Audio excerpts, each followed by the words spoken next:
십자가에서 죽으신 예수 그리스도, 우리가 평생 잊어서는 안 될 진리입니다. 예수님의 십자가 대속의 사건으로 우리는 죄 사함을 받고 구원을 받았습니다. 만약 예수님의 십자가가 없었다면 우리의 구원도 없었겠죠.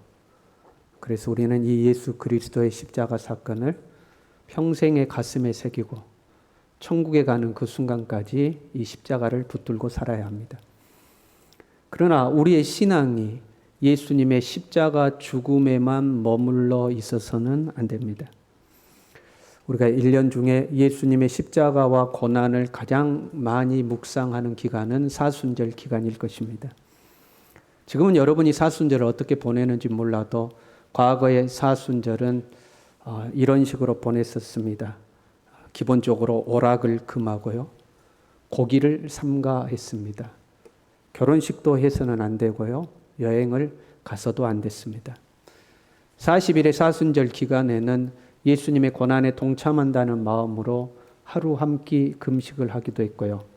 사순절 마지막 주간을 고난주간이라고 부르며 특별 새벽 예배를 드리거나 아니면 고난주간 한 주간만이라도 금식에 동참하거나, 그 중에서도 예수님이 돌아가신 금요일이 되면 성금요일이라고 해서 그날 하루만이라도 금식하고 주님의 고난에 동참하곤 했습니다. 저는 고등학교 때부터 사순절이 되면 하루 한 끼 금식을 하곤 했습니다. 고등학교 때 기숙사 생활을 했는데요. 얼마나 배가 고픈지 모릅니다. 그 기숙사 우리가 그 짬밥, 군대 짬밥이라고 하듯이 기숙사도 밥을 쪄서 해가지고 찐밥이거든요. 그걸 먹고 나면 2교시가 끝나기 전에 이미 배가 고픕니다. 그런데 그 기숙사 밥을 먹으면서 아침 금식을 하면 얼마나 배가 고픈지, 그래서 키가 안 큰 것 같아요. 얼마나 배가 고픈지 모릅니다. 어느 해 사순절 기간에는요, 그때는 이제 청년 시절이었는데 고난주간을 맞이해서 하루 한 끼 금식이 아니라 한 3일 금식을 해야겠다고 작정을 했습니다. 목요일, 금요일, 토요일 금식을 하고 부활주일을 맞이하면 얼마나 영광스럽고 그 부활주일에 음식을 먹을 때 얼마나 기쁘겠는가. 그래서 주님의 고난에 동참을 하고 기쁨으로 부활주일을 맞이해야겠다는 마음으로 3일 금식을 작정했습니다. 얼마나 배가 고프든지요.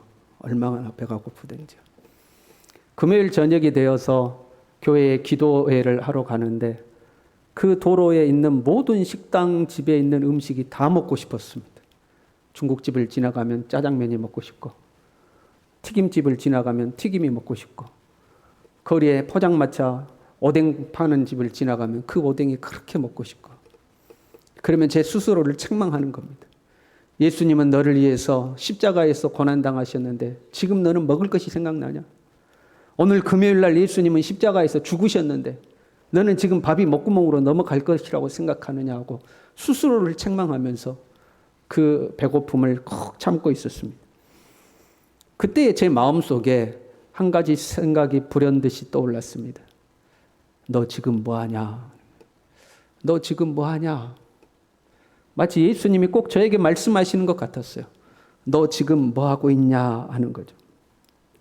그 순간 많은 생각들이 스쳐 지나가면서 나름대로 깨달음이 생겼습니다. 예수님은 나를 위해 십자가에서 고난받으셨습니다. 죽으셨습니다. 그러나 죽음으로 끝나지 않았습니다. 죽으시고 부활하셨습니다. 그리고 그 부활하신 주님은 어디 먼 곳으로 가신 것이 아니라 지금 나와 함께, 나와 더불어서 살아가고 계십니다. 나를 위해서 죽으시고 죽음으로 영원히 주님이 소멸되어 없어져 버린 것이 아니라 멋지게 죽음을 이기고 부활하셔서 지금 나와 함께 살아가고 계시는 겁니다. 대전에 가면 국립현충원이 있습니다. 나라를 위해 싸우시고 순국하신 분들을 기념하기 위한 것이죠. 그분들의 희생이 없었다면, 희생적 죽음이 없었다면 지금의 대한민국은 없을 것이다 생각하고 우리는 그분들에게 감사를 표현합니다. 6.25 참전 용사들 중에 아직까지 생존해 계신 분들도 있죠. 그러면 국가적인 어떤 행사가 있으면 그분들을 행사에 초대하고 그분들에게 감사를 표현하고 존경을 표현하게 됩니다. 그런데 여러분, 만약에 그분이 우리의 가족이라면 어떨 것 같습니까? 참전 용사가 아직까지 생존해 계시는데 그분이 나의 아버지요, 그분이 나의 할아버지면 어떨 것 같습니까? 마음 한켠에는 감사하는 마음이 있지만 일반적인 삶을 우리가 살아가지 않겠습니까? 아버지와 함께, 할아버지와 함께 그냥 살아가지 않겠습니까? 할아버지, 아버지 하고 부르고 살다가 6월달 호국 보훈의 달이 되면 그 6월 1일부터 마음을 경건하게 갖고 아버님 나오셨습니까? 아버님이 나라를 위하여 희생하셔서 오늘날에 우리가 존재합니다. 감사합니다. 그때 얼마나 고생하시고 얼마나 힘드셨습니까? 여러분, 그렇게 대하지는 않습니다. 어저께까지 같이 삼겹살을 구워 먹고 아버지와 할아버지와 어저께까지 삼겹살을 같이 구워 먹다가 오늘부터 6월달 보국의 달이 보훈의 달이 되었다고 해서 아니 우리 아버지는 나라를 지키기 위해서 피를 흘렸는데 내가 어떻게 삼겹살을 구워 먹을 수 있겠는가 하고 고기를 안 먹는다거나 이런 일은 없습니다. 어저께까지 내 마음속에 계신 주님과 함께 대화하고 주님께 묻고 주님과 함께 살아가다가 주님의 고난을 기념하는 사순절이 되고 고난주간이 되니까 어느덧 나는 죄인의 자리에 놓여 있고 그 주님은 감히 범접할 수 없는 거룩하고 경건한 분으로 저 하늘 보좌 어딘가에 계시면서 주님, 나는 배고파도 참겠습니다. 이 배고픔을 참고 주님의 고난에 동참하겠습니다 하는 저의 모습을 보고 마치 주님께서 야, 네 지금 뭐하냐? 네 지금 뭐하냐? 며칠 전까지만 해도 나와 함께 살았는데 지금 너 뭐하냐? 그렇게 말씀하시는 것 같았습니다. 오늘 본문의 말씀을 보면요, 십자가에 달리신 예수님과 부활하신 예수님의 모습이 조금은 달랐음을 알 수가 있습니다. 13절부터 말씀이 시작되는데요. 그날에 그들 중 둘이 예루살렘에서 25里되는 엠마오라 하는 마을로 가면서 하고 말씀이 시작되고 있습니다. 그들 중에 둘이 이렇게 되어 있잖아요. 그들은 제자들을 이야기합니다. 이들은 12제자 안에는 속하지 않았지만 예수님에게는 70명의 제자단도 있었고요, 500명의 제자들도 있었습니다. 그 제자들 중에 2명이었습니다. 그러니까 예수님의 제자였기 때문에 이들은 예수님에 대해서 잘 알고 있는 사람들이었습니다. 예수님을 직접 보았습니다. 예수님의 음성도 들었습니다. 예수님이 사역하는 현장에서 예수님의 역사를 보기도 했습니다. 그런데 놀랍게도요, 이들이 부활하신 예수님을 알아보지를 못합니다. 25리 떨어진 길을 갑니다. 25리는 지금으로 하면 한 12km 정도 됩니다. 걸어서 한 3시간 정도 걸리는 거리입니다. 3시간 정도를 예수님이 옆에 함께 계시면서 서로 대화를 주고받고 갔는데 이들은 놀랍게도 예수님을 전혀 알아보지를 못합니다. 이와 비슷한 사건이 요한복음 20장에도 기록되어 있습니다. 안식구 첫날 3명의 여자들이 예수님의 시신에 향품을 바르기 위해서 무덤에 찾아갔습니다. 무덤 문이 열려 있었고 그 무덤 안에는 예수님이 계시지 않았습니다. 놀란 막달라 마리아가 베드로에게 뛰어가서 이 소식을 전했습니다. 그 소식을 듣고 베드로와 요한이 다시 무덤으로 뛰어와서 정말로 무덤 안을 보니까 예수님이 계시지 않았습니다.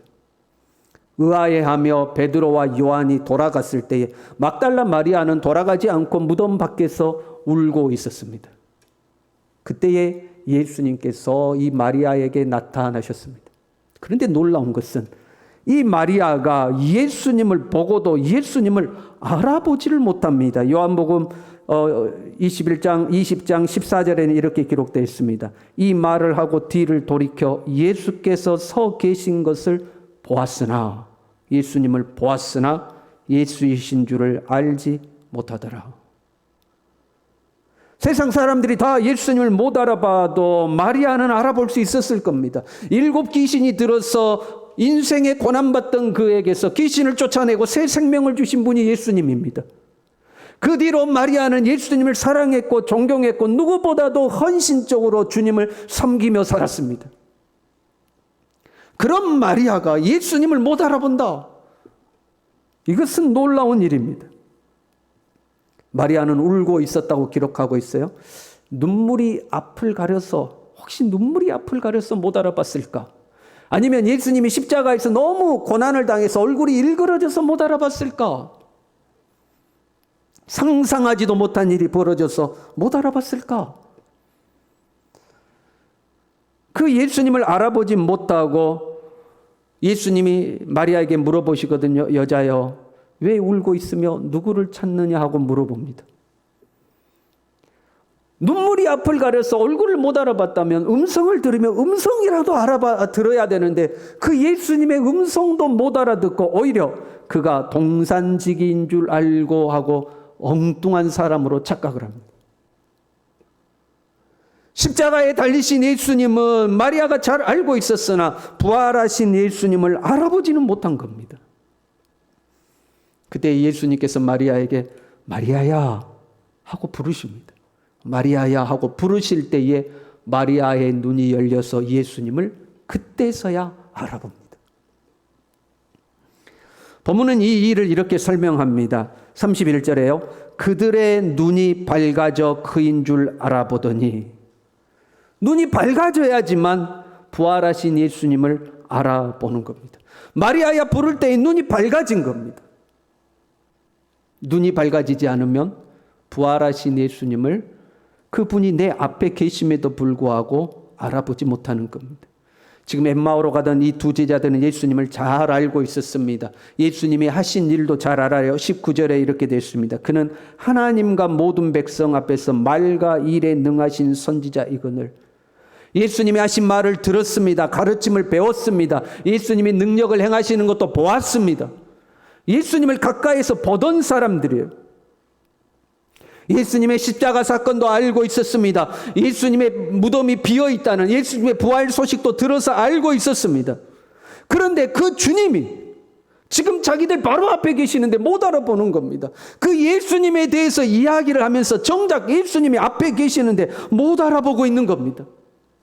3시간을 같이 걸었습니다. 함께 이야기했습니다. 숙소에 같이 들어가서 음식을 마주하고 같이 앉았음에도 불구하고 못 알아보고 있는 겁니다. 우리가 신앙생활하면서 가장 먼저 배우고 가장 많이 배우는 것이 예수 그리스도입니다. 세상의 모든 사람은 죄인이다. 의인은 하나도 없다. 나도 예인은 아니다. 나도 죄인이다. 우리는 죄로 말미암아 영원한 지옥 형벌을 받을 수밖에 없는 사람이다. 그런데 하나님이 우리를 불쌍히 여기시고 사랑하셔서 예수 그리스도를 이 땅에 보내주셨다. 죄 없으신 예수 그리스도가 나의 죄를 대신하여 십자가를 지고 죽으셨고 사흘 만에 부활하셨고 40일 동안 이 땅에 계시다가 하늘로 승천하셨다. 우리는 잘 알고 있습니다. 그런데 자칫 잘못하면요, 그 승천하신 예수님은 저 하늘 어딘가에, 저 하늘 보좌 어딘가에 계신 것이고 나는 이 땅에 주님과 떨어져서 따로 존재한다고 생각하기가 쉽습니다. 예수님이 나의 죄를 대신해서 죽으셨다. 나 그거 알아. 참 고맙지. 죽으시고 부활하셨다. 얼마나 다행인지 몰라. 예수님이 죽음으로 끝났다면 내가 얼마나 예수님께 미안했을 텐데 다시 살아나셨으니까 얼마나 다행이야. 얼마나 고마워.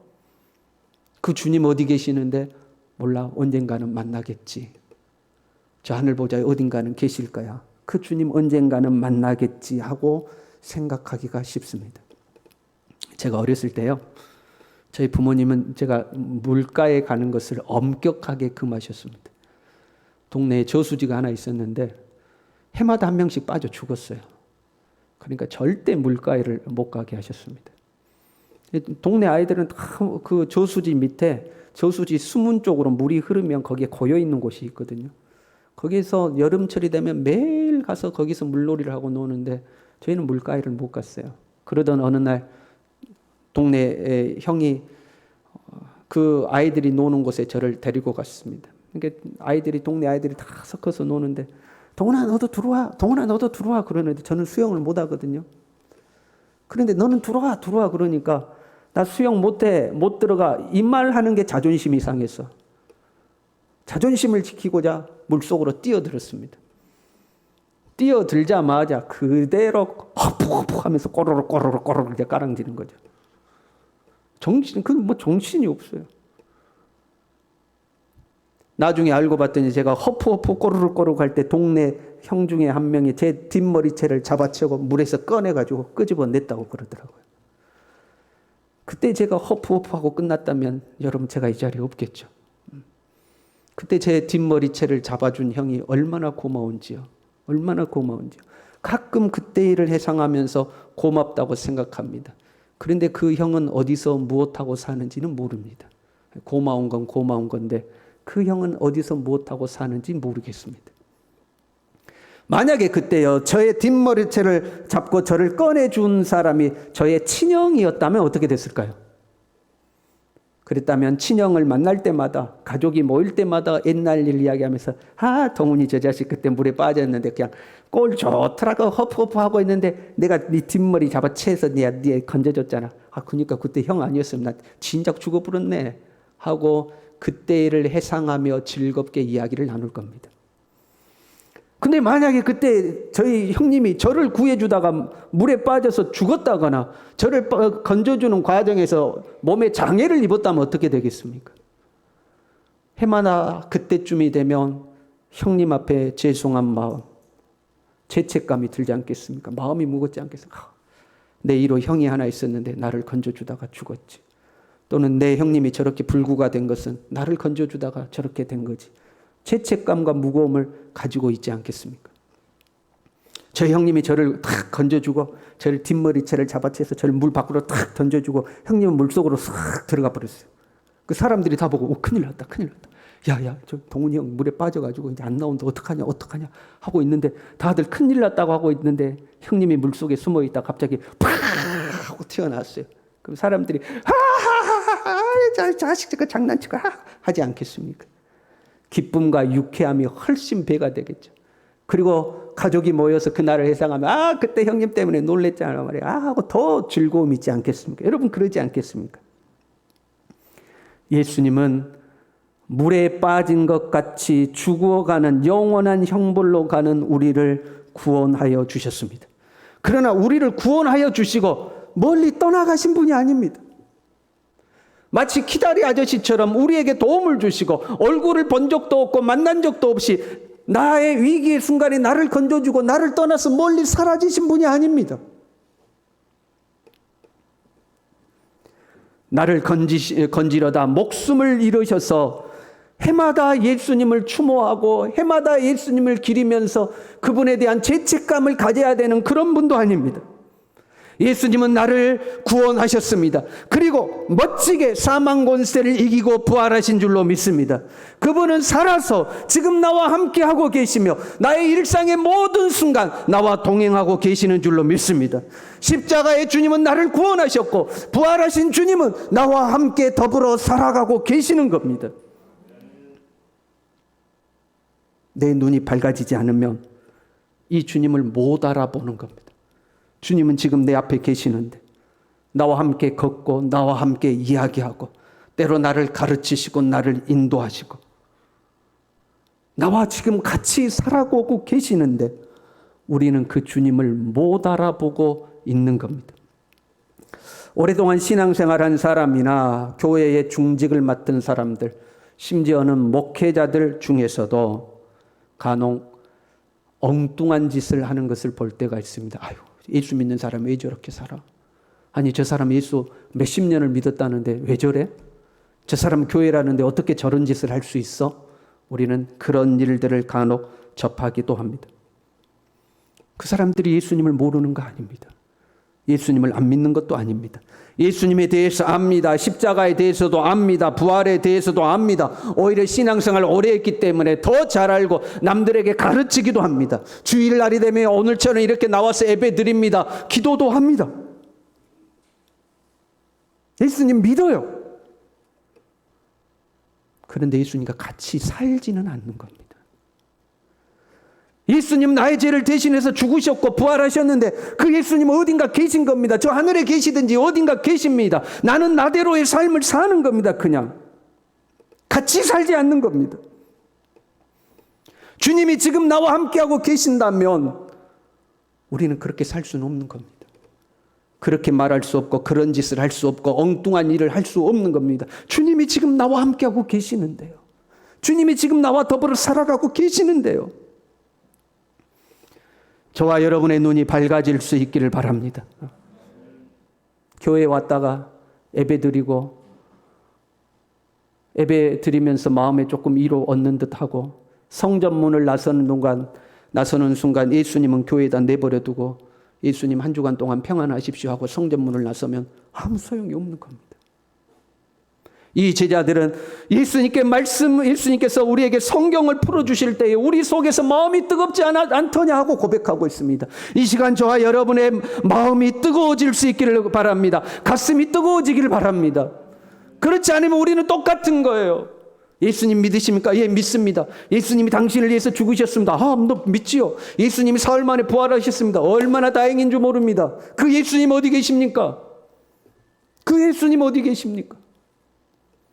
지금 이곳에 나와 함께하고 계시는 줄로 믿습니다.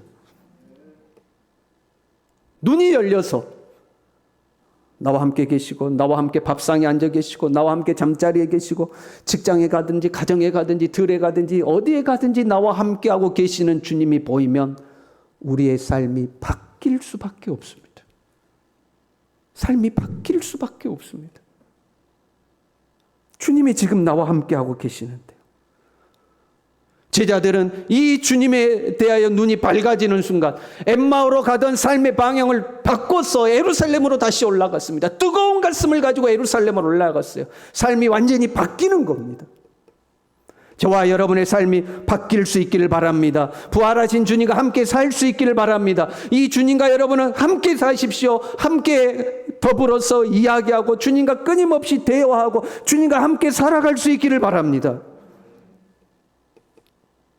어떻게 우리의 눈이 밝아질 것인가? 예수님이 십자가를 지시기 전에 제자들에게 야, 내가 십자가에서 고난받고 내가 너희를 떠나가야 한다고 말씀하신 적이 있습니다. 그랬더니 제자들이 술렁술렁했어요. 주여 어디로 가십니까? 지금은 너희가 나를 못 따라오지만 곧 다시 만나게 될 것이다. 주님 어디로 가시는지도 모르는데 우리가 어떻게 주님 만날 수가 있습니까? 제자들이 두려워하고 흔들렸습니다. 그때에 예수님께서 제자들에게 말씀하셨습니다. 걱정하지 마. 내가 보혜사 성령을 너희에게 보내주리니 너희를 고아처럼 홀로 내버려 두지 아니하고 너희와 영원히 함께 있을 거야. 걱정하지 마 하고 말씀하셨어요. 그리고 그 말씀 끝에 요한복음 14장 20절에요. 그날에는 내가 아버지 안에 너희가 내 안에 내가 너희 안에 있는 것을 너희가 알리라. 성령이 너희에게 오시면 내가 너희를 떠나지 않았음을 부활하여 너희 속에 있음을 너희가 알게 될 것이다 하고 말씀하셨어요. 어떻게 우리의 눈이 밝아지는가? 성령께서 빛을 비춰서 우리의 눈을 열어주셔야 할 줄로 믿습니다. 이 눈이 밝히 열린 사도 바울은요, 이제는 내가 사는 것이 아니요 내 안에 그리스도께서 사신다고 고백했어요. 여러분이 성령을 의지하시기를 바랍니다. 성령을 의지하여 눈이 열리기를 바랍니다. 부활하신 주님이 나와 함께 계심을 여러분 밝히 보아할 수 있기를 바랍니다. 그리고 집에 있든지 들에 있든지 직장에 있든지 어디에 있든지 무슨 일을 하든지 누구를 만나든지 이 주님과 함께 더불어 살아가는 정말로 주님이 나와 함께 계셔서 함께 살아가는 우리 모두가 될 수 있기를 간절히 바랍니다. 이 마음으로 우리 함께 찬양하겠습니다.